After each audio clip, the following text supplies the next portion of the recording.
Hi, everyone. Welcome to our second panel at Quantum Tech this afternoon. We're going to focus a bit more on driving quantum adoption within your organization and accelerating that quantum adoption. And I'm delighted to have with us to moderate the session Robert Sutor of IBM. Bob has recently been named the Chief Quantum Exponent for IBM's quantum computing program, essentially evangelizing and translating the science and evolution of this highly technical area so that it can be understood and used by business people, industry analysts, influencers, students, educators, government decision makers, and the media. So Bob, I'd like to hand the floor over to you. Thank you. Good. Thank you very much, Amit. Before the panelists introduce themselves, I'd like to talk a little bit about the goal of this. So the title is Beyond Enterprise Adoption to Quantum Acceleration, How Can You Drive Quantum Expertise Within Your Company? You know, this is one of the most common questions we get. I'm in the IBM Quantum program, as it said, which is, you know, we can do all the Quantum 101 courses. We can teach people about quantum. We can talk about a range of technical topics, but people want to know how they get started. Maybe if they're in the C-suite, they want to say, well, who in my organization knows anything about this? I've just spent the last few years building up AI expertise. Now I have to build up quantum expertise. Do I have to hire more people? So where do you get that kernel of people in your organization who knows something about quantum, who can work within your organization, work with others perhaps to set the correct strategy, both the business strategy and the technical strategy for how you'll proceed with quantum computing? So I hope this panel sets the framework, if you will, gives you a few ideas as you attend other talks for the conference. And as you see people and you're relating this to your business, how to make quantum real for you, particularly from the expertise perspective. So I'm going to ask the panelists now to introduce themselves. I'm going to go from left to right as I see you to make my life easier. So if you would please introduce yourself. Where do you work? What are you doing? What's your involvement with quantum? And then we'll jump into our discussion. So Florian, let's start with you. Thank you very much for the introduction. My name is Florian Neukart. I work for Volkswagen Group. I'm responsible for an area where we basically do algorithms development along our whole value chain. And I'm part of the quantum computing group too. So the whole quantum computing group is part of that other group. But my active research, as far as I can get to it, is still quantum computing. So besides, I also work at University of Leiden, where I've been a professor for quantum computing for a couple of years now. Thank you. Joydip. Thank you. Hello, everyone. So my name is Joydip Ghosh. I'm leading the quantum computing research effort at Ford Research and Advanced Engineering. We are part of the broader artificial intelligence and machine learning team, quantum and advanced computing being part of that department. And we are actually collaborating with other teams inside Ford, understand where advanced compute can make a difference. We are having in-house research and also work with external partners. Very good. Matthew? Hi, everybody. Matt Versaggi, Senior Director of Artificial Intelligence and Cognitive Technology, as well as a Distinguished Engineer for Optum, for the tech arm of that big UHG, big insurance behemoth out there. I'm an AI guy and kind of schooled in everything from the old AI to the new AI. And quantum was just another thing that we put in our portfolio. So I take a healthcare approach to this, and then and much more of a clinically facing approach too. So we started off the research group. Now I'm in a clinical applications group, taking AI and high tech and things like that and applying those. The biggest change for us is we dichotomize up the constituency to producers and consumers and place ourselves very much in that consumer space of the tech. And that changes how we stand up competencies and educate folks. So that'll be the big theme of how we kind of extend our vision. Very good. Jay Lowell from Boeing. Hi, Jay Lowell. I'm the chief engineer for an organization called Disruptive Computing and Networks within Boeing, and that organization has the responsibility for all of Boeing's quantum technology research, which for us is a mix of research and work in quantum sensing, quantum communications and networking, and quantum computing algorithms and their application. Very good. Okay, and for those of you who are attending, we will be keeping an eye on the chat. So if you have questions as we go along, please ask. I'll try to work them in. Otherwise, we'll take a little time at the end for your questions. But I do want to try to make this interactive. So let's roll back a little bit to the beginning of your I'll call it the quantum journey. All right. We don't have to go back to 1900. Okay, so we'll bring it up a little bit. But Florian, when did your organization really start getting interested in quantum? What inspired you to do it? And also, as you did that, what was the expertise you had locally? So was it just you? Was it a group of people? What attracted you to it, and how did you get started? Well, coming from academia, or at least having still a partial life in academia, I'm always interested in applying latest research to improve a product, to make a new product.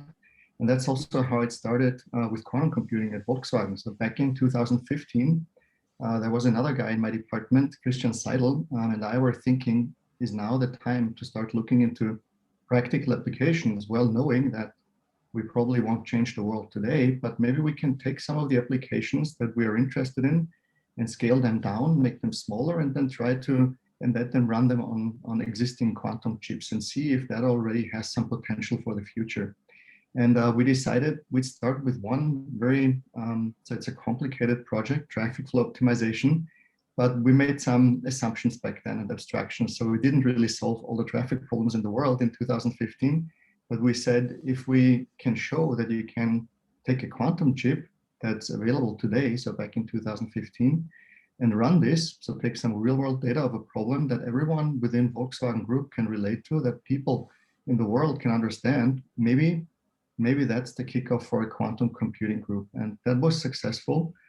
And then we got our CIO excited about it, and he is very tech savvy, so he supported that endeavor. And then so piece by piece, we started building up a small quantum computing group that grew over time and now is looking into everything that everyone else is looking into, which is machine learning, optimization, and simulation. I did notice you did not solve all the traffic problems of the world. But it was a good start. Okay, same question, Joydip. How did Ford get up and running, and you're thinking about quantum? Yeah, so 3 years ago, I think we started our quantum journey at Ford within the responsibility at Ford Research. So the first engagement that I can talk about publicly is with NASA at that time. And we were thinking about a routing problem. So it's a combinatorial optimization problem known to be a hard problem for traditional computing. So the goal at that point was not really to solve a problem and take all the way to business, right? So we understand that it's more like a research exercise. You have to cross barriers, and then at some point you will develop sufficient insight, not only for the problem that you are solving, but also what type of problem you are planning to solve using the same technology. So that was kind of our internal exercise, like how exactly we can formulate the problem, what it takes to kind of solve it. When we take it all the way to some quantum hardware, we are very much in the hardware agnostic philosophy, not really tied to any particular approach, because we don't want to predict here that who is going to be winner and who is not going to win. So that's how we started. But later on, as I mentioned, that we adopted our hardware agnostic and approach agnostic philosophy. So we have done various different projects in other domains. A few examples include some near-term approaches, for example, using quantum Monte Carlo and run it, for example, in a classical hardware. Sometimes people just call it quantum inspired computing. There is no quantum hardware involved, but essentially you are trying to use quantum Monte Carlo and then see how much you can push essentially the classical computing before even quantum computer gets ready, right? So we have explored that area. We are also exploring the NISQ domain, the noisy intermediate scale quantum. And we are working with the university right now. And of course, working with third party because Ford is not going to create a quantum hardware. And of course, we have to work with the third party. So in the 3 years, I think we have developed sufficient insight in terms of not only about the quantum approaches, but also how exactly we can formulate the problem and how exactly we can define the hybrid version. Because every time when you go to deploy anything to the business, there are so many business rules that you have to satisfy apart from the technical conditions. It's not the job for a quantum computer alone. So it always has to be within a hybrid platform, and you define some active area and you outsource it to the quantum. And there will be some, passive area, the environment, for example, that you can handle with your classical computer. So, and this is a great learning. So this is something that we are essentially trying to learn for all different approaches. I think that's valuable. That's valuable for the industry research. So understanding the dividing line between what you can do classically and what you hope to do with quantum. I'm on record as saying, well, quantum inspired means you're inspired to use real hardware. So, yeah. Inspired. I don't know what inspired means. I can always say that I'm a black hole inspired person, right? I know. It doesn't mean anything. I think there's a marketing person out there who knows exactly what quantum inspired means. But, Matthew, let's turn to healthcare. And how'd you get up and running? So I think unlike my esteemed colleagues on the phone, we had no high-level support. Our CEO, CIO never came out and said, "Thou shalt do quantum." We did none of that. We came from the bottom up, totally grassroots. It was basically me being a passionate individual initially, and then trying to learn it to an extent where we could get into the game of education. I was at the university for a decade, so I know how to educate folks, and that was the route we took, was to begin educating folks in this space in our niche from our healthcare perspective and our consumer oriented perspective, which I think is a little bit different. And then we partnered. We've got this thing called Optum Tech University, Optum teaching Optum. We're a big company. We've got lots of folks around the globe, and so we have ways of teaching our technology to our technologists and sort of upskill and reskill those kinds of things. So we partnered with them and had this crazy idea that we could pull off creating our own homegrown educational vehicle. And so we launched that this year. Had folks on 3 continents, Ireland, India, and the US, and they'll graduate there in probably a week or 2 out of about 8 months worth of work. And so that's how we got started. Now our business, we're in the healthcare space, so we're not going to do the technology route like you'd see from Volkswagen or Ford or Boeing. We will have none of that. Where we'll find business justification is patents and defensive publishing. So in the quantum future, can we create enough room for us to play unimpeded in the litigation space? And that's a legitimate area for us to justify our existence. And to be honest, many of the executives didn't take us seriously initially. They're like, yeah, whatever, quantum, until we got our first patent and our first defensive publishing through. And then they started going, hey, what are you guys doing over there? And that was kind of how we went from just concept to legitimacy. And I want to return a little bit. I want to hear more about the internal university and internal training. But Jay, just to complete that question regarding how Boeing got up and started. As you mentioned at the introduction, there are lots of technologies that begin with the word quantum that would be applicable to Boeing. Focusing on quantum computing specifically, where'd you get your start as an organization?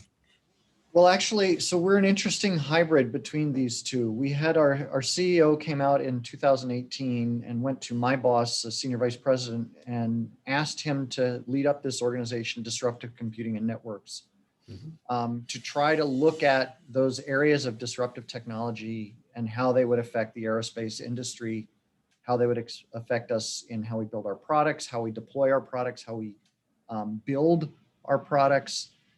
And so, but he didn't really give a specific charter about what areas to look at within that very broad space. He said, we know there's stuff out there that we need to be paying attention to.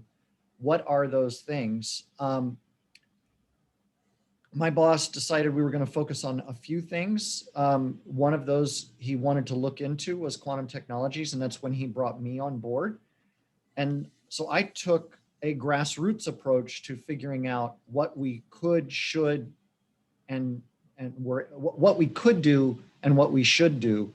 I went through, we have an internal social media network within the company, and scoured that network to find expertise. My hypothesis starting out was that we would have some number of people with training that would overlap with quantum technologies.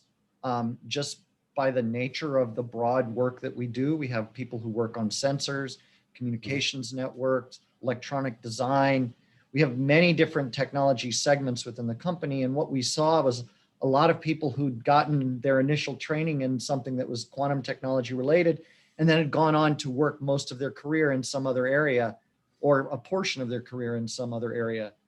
And so we went and I basically pooled those people, and we found about a half dozen to a dozen people that we could use as a core of people who were trained in quantum, and then build from that, build on the ideas of what kinds of projects should we go work, what kind of people should we bring in to augment this small skeleton team, how should we do that training. We ended up doing a lot of what I call buddy training, where we'd have, one lead who had quantum education and 2 or 3 people who had complementary skills that the quantum trained person was bringing along and training up as they worked on the project. And so it's been an interesting kind of hybrid compared to the other approaches that we've heard. And I think it's been a relatively successful model. We now have, pretty broad support within the organization. My boss is a senior vice president within the company and reports to our chief engineer. So we have, good oversight and visibility all the way up to the C-suite on, attacking these problems and providing value to the company over a range of timescales. The sensing, then likely the computing and networking coming in after that. I noticed you have a copy of Mike and Ike behind you. Among other things, yes. Among other things, yeah. Did you give everybody a copy of that and send them off? Not quite, but we did recommend it to those people who were really focused more on the computing aspects. Those doing the sensing, obviously, there's probably a different reading selection that was involved. Have you enlarged the quantum education beyond your initial group? So is there anything across Boeing, shall we say, as part of your standard education now that includes quantum? We have not done anything internally. We've tended to leverage the very good courses that are out there. We've had people attend courses at the MIT education. The University of Chicago has a good education kind of certificate style program as well. And we've had people attend both of those and been very successful with that. Going backwards, Matt, to you, let's return to your internal training. Did you also supplement that with any of the external courses, the MIT, edX, et cetera? So yeah, what we did was our perspective what is going to be slightly different, because we look at the quantum world in 2 phases: those who produce the technology and those who consume the technology. And when you look at it through that lens, the landscape changes. Like the folks who produce the technology, their basic skill set, the skill set you teach these guys from, are dense quantum physics, opaque mathematics, and material science. And they should be, because they're creating the hardware and systems for that to work on. We don't care about any of that. That doesn't bother us. That's not our concern. We're on the consumer side. We need software engineering skills and professional consultancy skills, because our folks are going to have to talk to the C-suite, the media, business stakeholders, folks who are just learning how to spell quantum computing. And the educational materials for that come from a very different pool. From that lens, we would, we look for those materials that were slanted towards that constituency. So the O'Reilly book was good because it comes out and goes, look, we'll do a little bit of math and a little bit of quantum physics, but it's really software engineering. That was a mainstay for us. We did private label a little bit of the stuff from MIT X Pro, but literally we had to invent the rest of it ourselves. So, which was basically me nights and weekends working on things off the side of my desk. And I'm happy to say I'm still married. My wife still loves me, and I'm not in divorce court. We're all good there. But it was it's a year and a half worth of heavy work, and we have internal events in Optum Tech University. That's a yearly thing. It's called Developer Days. Optum teaching Optum all these new things, and no one ever does any good work unless you put your head on the post where you're responsible for something. So, a good year and a half prior, I said, you know what, I'll do a quantum thing in the next round. And that gave me enough time to actually get everything together, work hard, have a goal, stay on a schedule, and develop these materials, which we hope to open source and just get out to the general public so the entire constituency can have a look at another way of training folks. Good. Joydip, internal training, or let's put it this way, further training of your folks. What have your approaches been? Yeah, so we are actually part of the technical team at Ford. So there are two things. One is the skill set that you need when you're thinking of a workforce that you can engage within the technical team. So from that perspective, we are professional quantum computing practitioners, all of us in the team. For the broader company, we have some internal mechanisms to kind of socialize. Other than that, I don't think that's doing the heavy lifting of it, because you really need something more than that. And we are also relying on those external resources, for example, the MITx or IBM or wherever the quantum certifications are. Those, on the other hand, will give you the broader idea. And then comes the question of how I can leverage this technology tailored to our needs, right? And that's where we are responsible to kind of educate the company as well in terms of the conversation procedures that we have. So these two things are needed, but of course, that when it comes to the point of research, it requires a more professional people who are actually developing this within the company. The science and the engineering, specifically. Yeah. Florian? Yeah, it's the same for us. So I agree with everyone. So we have our quantum computing team, and everyone in that team had a quantum computing background before they joined us. But then the whole area, the whole department is technical. So everyone is an engineer, and what we do is educate people in using different technologies. That's not only quantum computing, but also other areas such as machine learning. So someone has a background in natural language understanding, they may also be interested in quantum computing. So we do that.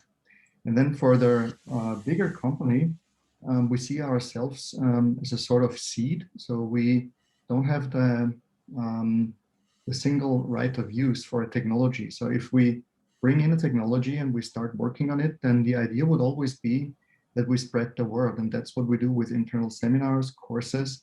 It's not like giving academic lectures on quantum computing. It's really making people understand what quantum technologies in general are capable of, or what you can expect in the future. There are so many misconceptions out there. And one of the worst case scenarios would be that my CIO is on stage and says quantum computers will replace all classical computers. So that's something we want to avoid. So and the education really should go towards people being able to give an elevator pitch on quantum computing and think about the problems that they have in their areas, and think about whether quantum computing is the right tool to solve the problems, and then hopefully get back to us so we can work with them. For our part, It's really interesting hearing everybody else talk, but because I think unlike every other team, we're probably in the minority here in that our team is minority quantum.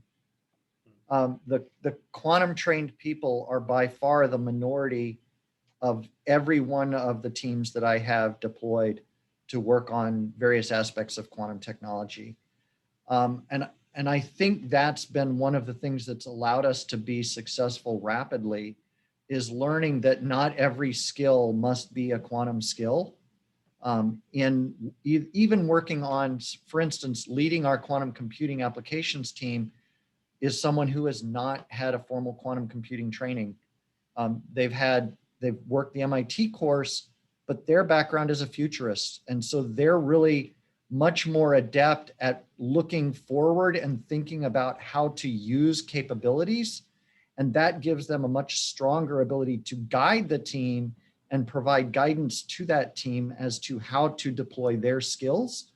And then we augment those people that are quantum educated in that team, even with, applied mathematicians, statisticians, chemists, structural engineers, mechanical engineers. We have a wide variety of skill sets that we're bringing to the table, and the quantum people are just the tip of that team, which seems a very different model than most everyone else here. well, and those other people will learn more about quantum themselves.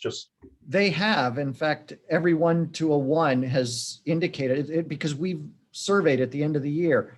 How well do you feel you understand the project that you're working on, its goals, its objectives, what it's built on, why it's possible? And that awareness has grown dramatically over the course of time. We've even seen where the non-quantum people are actually starting to take lead and do some of the briefing and messaging and carrying the heavy load. And it's been really satisfying to see as a leader of a bunch of these teams. For our part, just within IBM, we're a little different in the sense that we provide quantum systems. So we have a company-wide learning program called Quantum Conversations for Business. And so it's 2 hours, it's video, it's various short quizzes and things like that. And it's to give people right across the company just the barest amount so that they can understand what it is when all the rest of us are talking and what we're going from that perspective. We're now looking at advancing that in different ways. Let me get a couple of the audience questions that have come in.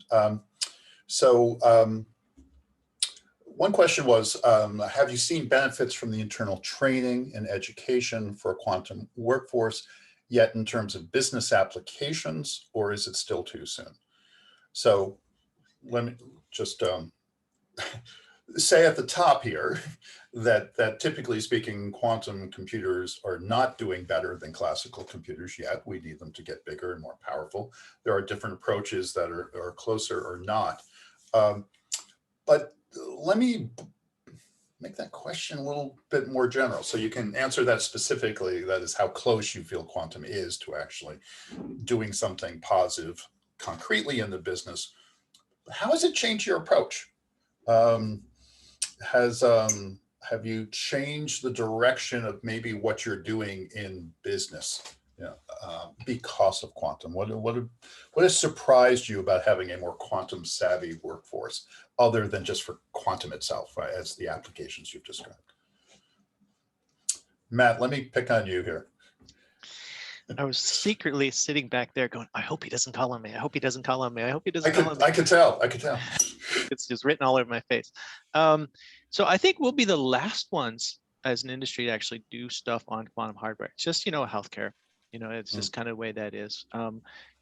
We may do some optimization issues. Healthcare is a very rich space. Don't get me wrong. I think it's one of the richest spaces outside of the DoD space, and for a good reason. We've got tons of use cases and all of that. It's just a slow conservative space.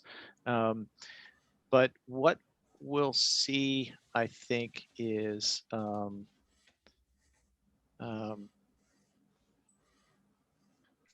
the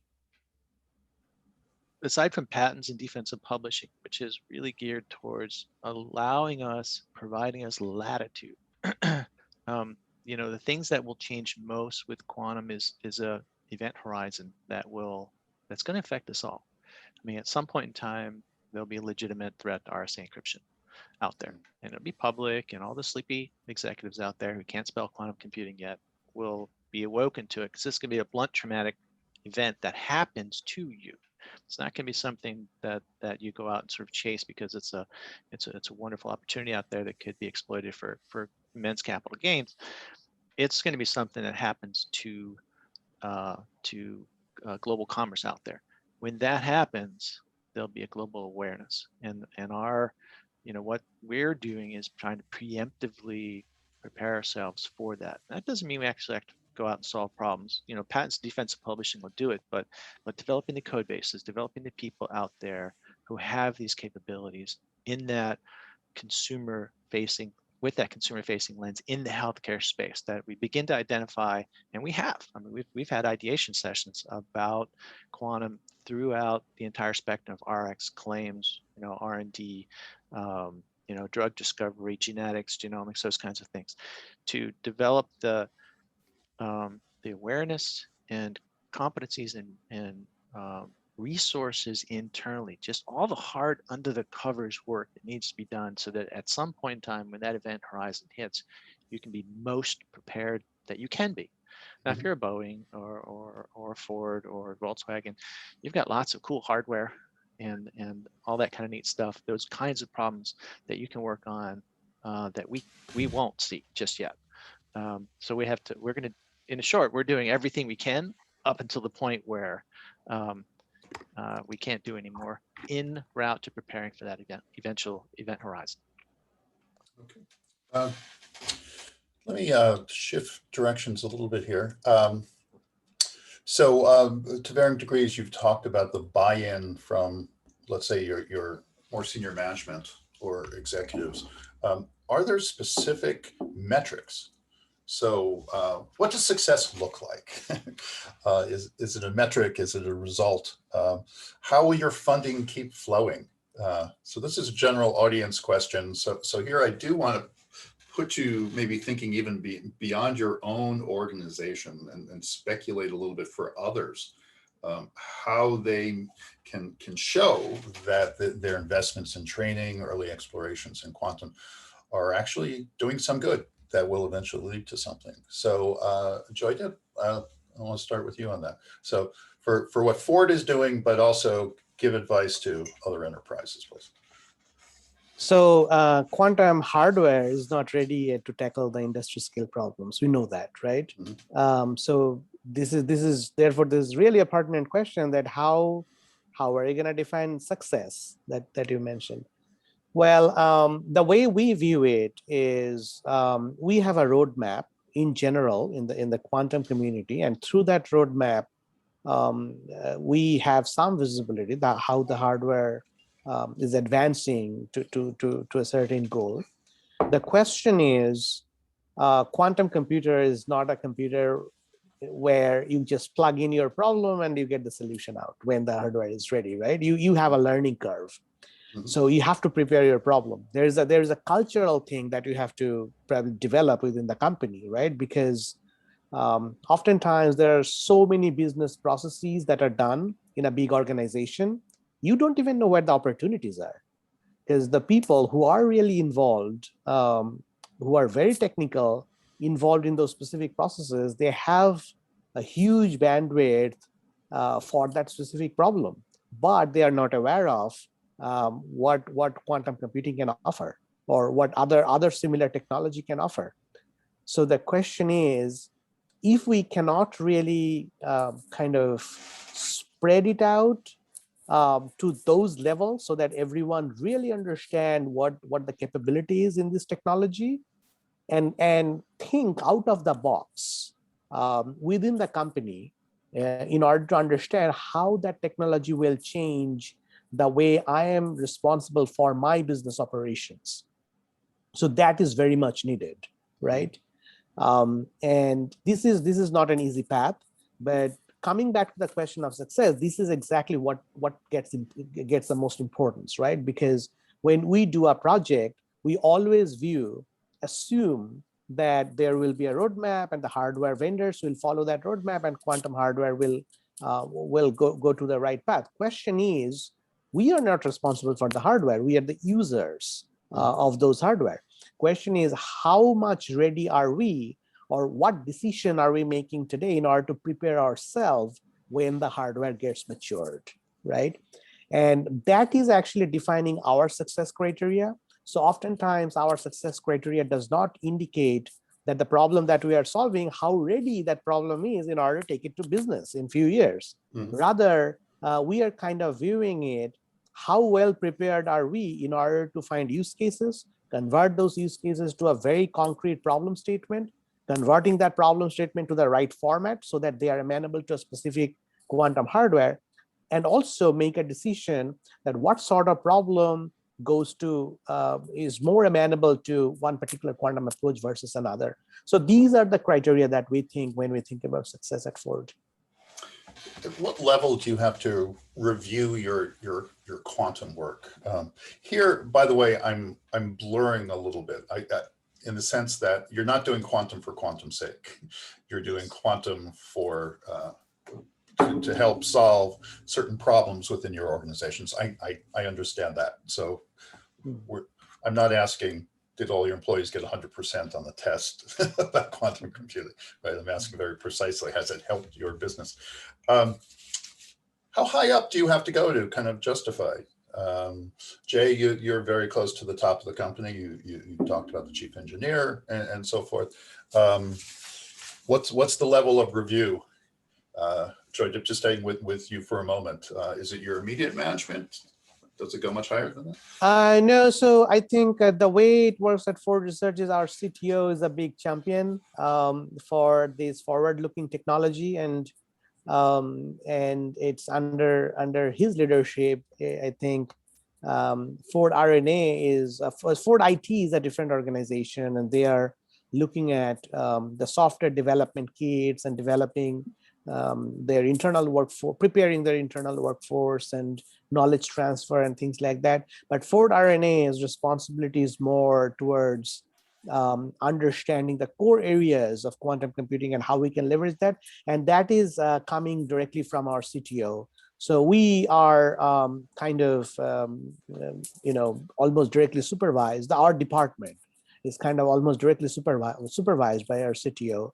And then, of course, there is a directorial structure for it. But this is an area which is important for Ford.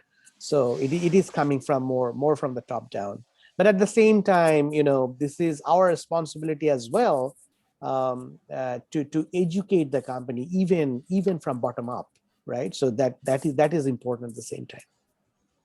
You mentioned roadmaps and such. I mean, first, let me insert a little plug. In about an hour in the conference, several of us from providers will be talking about roadmaps for quantum hardware and systems. If you want to tune back in, do you have your own internal roadmap for how quantum will engage with these different projects? I mean, explicitly for quantum, or is it more general solution roadmap? We do. We just call it our vision. It essentially, and that vision is quite independent of the roadmaps, for a specific hardware company, for example, right? Because this is an approach which is still at its early age. So the way we develop our vision is how exactly we can define our existence and footprint for the goals that are real in the long term, at the same time not missing the near-term wins, which is why I have been talking about the areas that we are looking, which is the classical limit, right? The limit for the classical computing. You can call it quantum inspired, you can call it whatever you want, but this is an important area, because it's not only for the automotive industry, but I think as a aftershock of this entire quantum computing technology that is coming, it is pushing classical computing quite a bit, right? So we can clearly see that. And being in IBM, you know it better than I do, because the IBM has a history for it, and we all understand where it is going. But this aftershock is not only an academic revolution; it has to have an industry overlap. And there are near-term opportunities that you can procure from that, and we don't want to miss that as well. So this is how we actually develop our vision: that what exactly are the near-term wins for us, and how exactly not to miss our boat in the long shot. So that essentially defines our vision. Okay, thank you, Florian. Let's return also to this little idea of roadmaps and measuring progress and success. Can you give us a sense of how it's done inside your organization? Yes. So we always start with an application. So we know that for most of the applications that we develop today, it's not going to change the world. So it's not going to beat the classical algorithms that we have in place. But so Volkswagen per se defined quantum technologies as strategically important. So that makes it easier on the one hand, but still we have to deliver something. And it's easier for us to deliver in terms of use cases. So in terms of things that people can understand, and to explore which areas of application may benefit from quantum computing in the future. So it's also important that we don't only look ahead about 5 to 10 years. So we also want to be able to use the NISQ devices. And here too, we're exploring what NISQ devices can be used for, because we think, so even if you don't achieve quantum supremacy, or so, for example, be able to simulate electrochemistry or find cathode or anode structures for a battery today, you may be at some point in the future. And this intermediate application, so sometimes when you work on optimization, for example, you may be able, with the NISQ devices, to be a little faster, a little more accurate than with a classical algorithm. And still, it's not supremacy, but for a business, it can mean something. So for example, if you look at traffic flow optimization, if you could be 5-10 minutes faster in redistributing vehicles in the traffic system, that can already have a significant business advantage. So these are the things that we consider to be successes. So even if it's not happening today, we try to identify these applications that have the potential in the near term, but also look further out into the future, scale down our problems, and try to estimate based on what we know today about the devices, about the applications that we work on. So what could be, or where can we achieve most benefit in the future? And then, like Joydip said, it's about having a team that's ready and that can work with the devices once they're powerful enough to solve industry relevant problems, or to enable us to solve industry relevant problems. So that's really the goal. So generation of IP, you can do that. Then for the others in the audience, so what would also help is if you are able at some point to predict revenue savings. So that can be something where you really look into what can be achieved in the future and try to make that transparent to your senior organization. So I think that's what's really most important for us, to have the team that's ready when the devices are ready, but also generate IP today. We don't generate revenue today. So for my organization at Volkswagen, I have to fund the quantum team with the revenue that the other teams generate. But that's something that's possible because our IT organization is, because we're a big company, it's fairly big. And if you have 10, 15 people at Volkswagen doing quantum computing, then there is ways to fund them. But it may be more difficult for medium-sized companies. I certainly understand. And so I think it's really important is to show what can be achieved in the future and start working on applications today. All right, thank you. In response to one of the audience questions about a reading list, Jay, thank you for responding in the chat about where people can get started. Let me say YouTube has a tremendous number of very useful videos about about quantum. And of course, there are various books about this. Jay, I want to turn this around for a while. So here we're talking, you are enterprises. We've been talking to people in enterprises about their quantum programs, their expertise. Let's flip this around to people who want to get hired. All right, either by you in the future or by other enterprises. So here, we'll start by talking a little bit in the future, and these are no guarantees. I'm not saying you have job openings listed anywhere or anything like this. Let's talk about the skills that you anticipate bringing into your organization. And let's just 3 time frames over the next year, over the next 3 years, over the next 5 years. And in 5 years,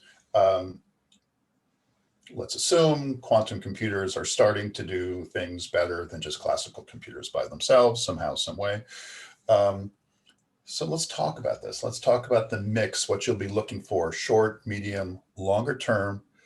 And also, I want to separate between scientists, engineers, and we'll call them software developers, who of course can be engineers of different sorts. So how's this mix going to change, Jay? And how do you think Boeing will be enlarging your team with these people?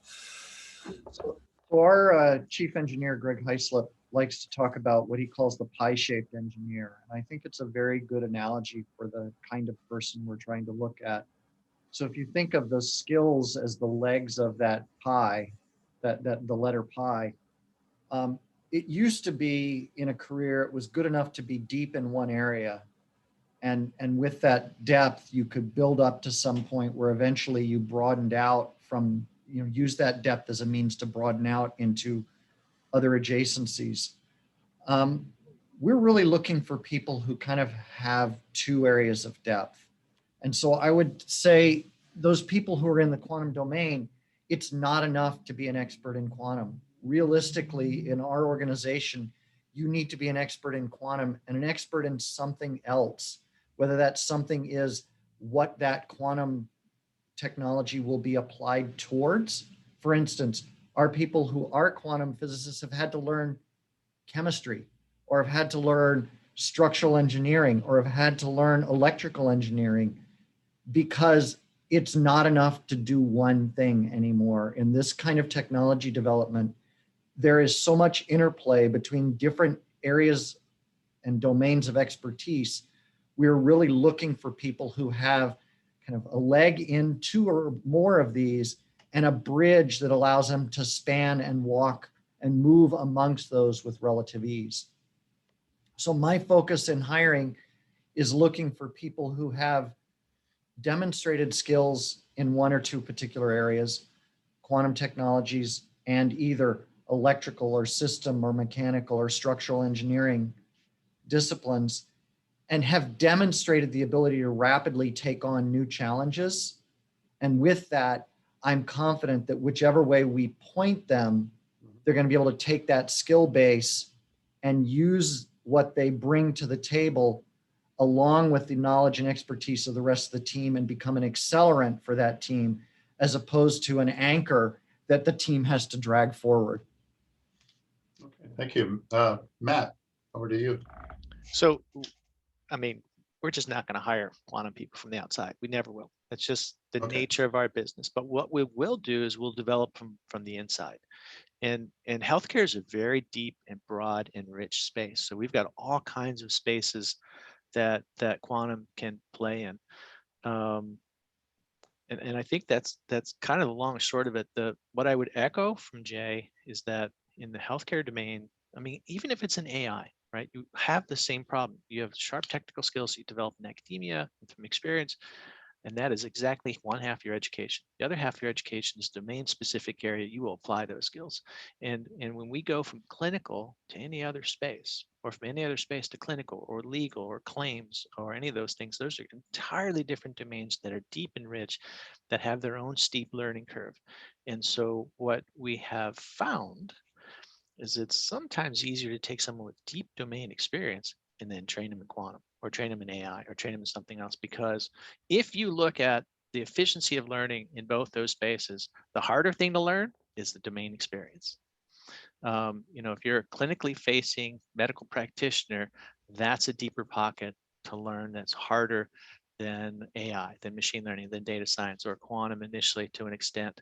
And so you need to look at the cost associated with both of those sides. And sometimes it's even tertiary when you get people that fuse 2 or 3 different domains. That situation, no matter if it's quantum or AI, will always exist. And what we found is that the business expertise, the thing that takes years to develop, is the harder thing. And then we can likely, to an extent, train them in quantum. And then all of a sudden, you've got someone who's really potent in that space. So that's kind of the route we'll look to train our own internal folks. And that's what we've done. I mean, we get people from all walks of healthcare. We've got a large organization that spans lots of different spaces. And we begin to train those folks in those individual areas and kind of go from there. Seems to work. We use the phrase model developer to talk a little bit about it, a pie-shaped engineer, with the idea that you need at least the 2 areas of expertise. So, well, we don't have financial services represented here, somebody who would classically be called a quant, right? So, who these days probably was a physicist back in earlier life, but that is, they know the algorithms, they know the problems that they're trying to solve, but they also know today high performance computing, right? So they know how to make the most of the computing infrastructure that we have today to advance specifically in their own domain, and they're the ones who are then picking up quantum. And a lot of these will just it won't be specifically quantum. You know, there'll be software developers who, oh, by the way, yes, they know quantum and they know Python and they know this and they know that. So there'll be a little bit less distinction. In the end, Bob, it's an entire spectrum. You have the people who are heavily quantum and don't need to know as much about the domain expertise. Those people are good for some kinds of projects, for some kinds of research or application development. And you have those who are very deep in the domain expertise and very light on quantum. And those people are good for a different mix and a different kind of project. In the end, you have to work with that entire spectrum, and you need to bring everybody to the right balance and try to hire the people who have the ability to navigate along that balance quite well. And as Matt pointed out, sometimes it's not even a two-dimensional scenario. It's many dimensions that you have to acknowledge, but it's a wide spectrum. And so we're not saying, I don't think that anyone here is saying that the quantum is always the easy thing. Sometimes the quantum is the hard part. Sometimes the domain expertise is the hard part. The hard part for us as leaders, I think, is identifying which is which and finding the people with that match and that skill set and that expertise that we really need, and deploying them towards the problem that matches that set of skills that they bring. Okay. So I'm going to turn this question now to Florian and Joydip. And by the way, we are getting toward the end here, so I may need to curtail this a little bit. But in your responses, and Florian, let's really focus in on the software developers. So I'm not talking about quantum scientists. Okay. Mm-hmm. What's going to be what does the perfect resume look like, in the next year or in 3 years for someone who thinks of themselves primarily as a software developer who wants to work in your organization? So I'd say software developer already sounds really good. So we're really not limited to hiring quantum computing scientists or people that have a quantum physics background. What you will notice is, or what you know, is that the knowledge of quantum physics for quantum computing is very limited compared to the overall quantum physics world. And anyone with a technical background or anyone with technical interest can get into it, anyone with software engineering background. So if people are curious, if people want to develop and use new technologies, that's the perfect background already, just being curious and being technical, and that's it, and everyone can learn it. Joydip, software engineers. Yeah, so software engineer is also a responsibility for Ford IT. Our technical team is more involved with hiring in the quantum domain experts. But overall, I can say that our hiring strategy is based on the gap. So I completely agree with that spectrum that we are talking about here. Sometimes we have a gap more towards domain side, sometimes we have gap more towards the quantum side, and we try to fill the gap when it comes to the point of hiring. But if you try to focus on software, I think I would more concentrate on the domain side, which is like people with background in software development and have the quantum knowledge based on some certifications, right? So that, because end of the day, quantum is a black box when you're talking about the software. End of the day, you have to program it through the SDKs, and people who has that skill set, they should be hired in those teams. Okay, we are at time, and I think actually your closing remarks were excellent, as were everything else. So thank you to the panelists. I hope those of you who are attendees can see that it really depends on your business, how quantum will play and how you will integrate it into it. It isn't, as I said before, quantum for quantum's sake. You'll be adopting quantum to solve some specific problems. Look around at other companies in your business, see what they are doing. Educate a team, get started, understand where you will get your expertise from. The panelists all, I believe, gave you some really excellent ideas on doing that. There's a lot of material out there. Thousands of people are being trained. You are not alone. And one thing, going back, Jay, I think you said you started 6 years ago, 3 years ago, 4 or 5 years ago. We're well into this quantum era here.